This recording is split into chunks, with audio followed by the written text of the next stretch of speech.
Well, this is a knife that was owned by Charles Pecor.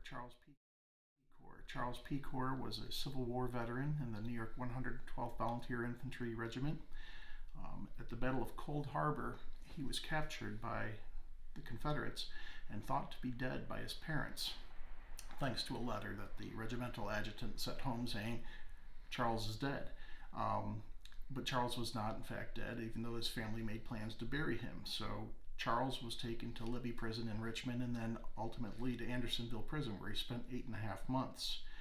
This knife is from his time in Andersonville Prison, as are the spoon and the pocket Bible that we still have here for him. So his family thought he was dead, but when they found out that he was alive, they made plans trying to get him back from the Confederacy.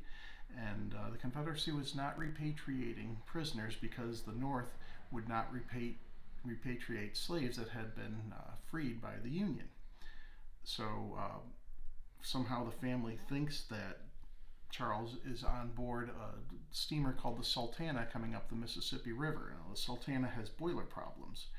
The Sultana ends up exploding, and they find only 400 people alive and don't find Charles's body on that. So his family starts making plans again to bury him in absentia.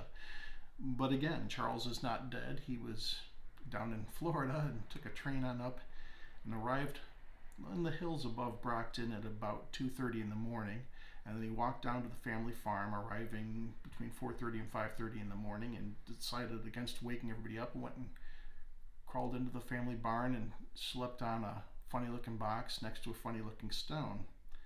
The family found him the next morning sleeping on his casket next to his tombstone. They were going to be burying him later that day, and were kind of surprised to find their son there alive.